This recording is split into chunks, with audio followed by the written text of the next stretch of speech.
The filmmakers that inspired me the most are George Romero, especially at the beginning of my career, and John Carpenter, Steven Spielberg, and Alfred Hitchcock. I mean, those are probably the four main ones. But I've been inspired by a lot of the younger filmmakers or the low budget filmmakers that have come up, like Eric Stanze and Ronnie Sorter are two that I've distributed and worked for. And I'll see their movies and I'll see, you know, they'll put some really cool shots in or some really cool moments and such low budgets, and it would just inspire me to go, okay, I want to make another movie and make, you know, moments this cool, or do a shot that's this cool on a low budget. Because I mean, especially a lot of the earliest stuff that I saw back in the old, you know, S-VHS and Hi-8 millimeter production days, a lot of these filmmakers just lacked any sort of talent for making movies. They would just, you know, set up the camera, wide shot, and shoot it, you know. And it was very much like the early days of Grindhouse, except in Grindhouse they were shooting quick, you know, so they didn't do a lot of takes.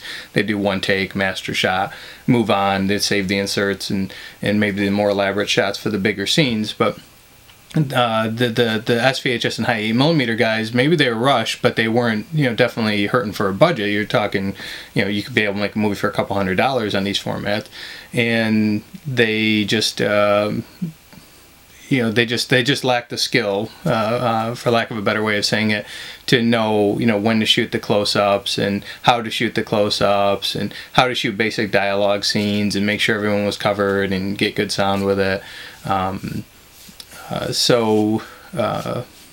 Like I said, to see Ronnie Sorter and Eric Stanze and Brian Clement and so many of these filmmakers that I actually worked with, I worked with them for a reason, is because I admired their work. I was a fan of their movies. Just really works, you know, some magical stuff with very low budgets, you know, inspired me to continue making my own movies.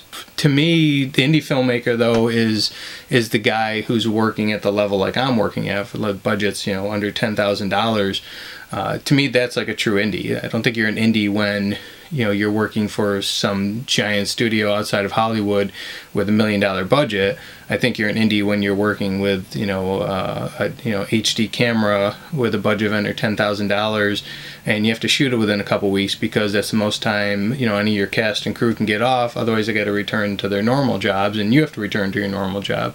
And I mean, I'm always impressed, you know, especially because I run the film festival. I get hundreds of submissions every year, and I see what's going on, and especially with the HD format, I've really been impressed with how these movies are looking. I mean, they've submitted some beautiful stuff, but I've also felt like the scripts have gotten better. I think the filmmakers are not only more artistic, but they're more concerned with the stories. They're really trying to do some unique stuff, or really make you think more, have more of an effect on you. I felt like in the days of S-VHS and Hi-8 millimeter production, most of the stuff that's coming in was just all about the gore. You know, there really wasn't a story. It was just about how many people they could kill. It was usually like a serial killer movie. How many girls they could kill. There's always the killing scene in the bathtub with the blood all over it because they probably couldn't get blood all over the house they were in. Or it was a zombie movie, and it was just tons of gore, people being gutted up into the screen and stuff. And but nowadays I don't see that as much, you know. And I love those movies. I love them more now than I did at the time. They've sort of grown on me, and I love, you know, watching them and laughing, you know, both at them but with them. The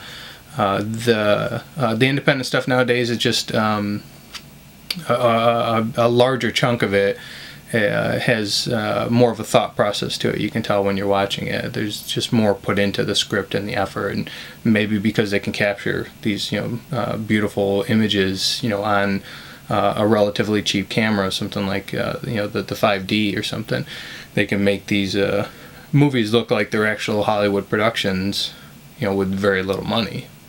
So maybe that just contributes to the overall effort.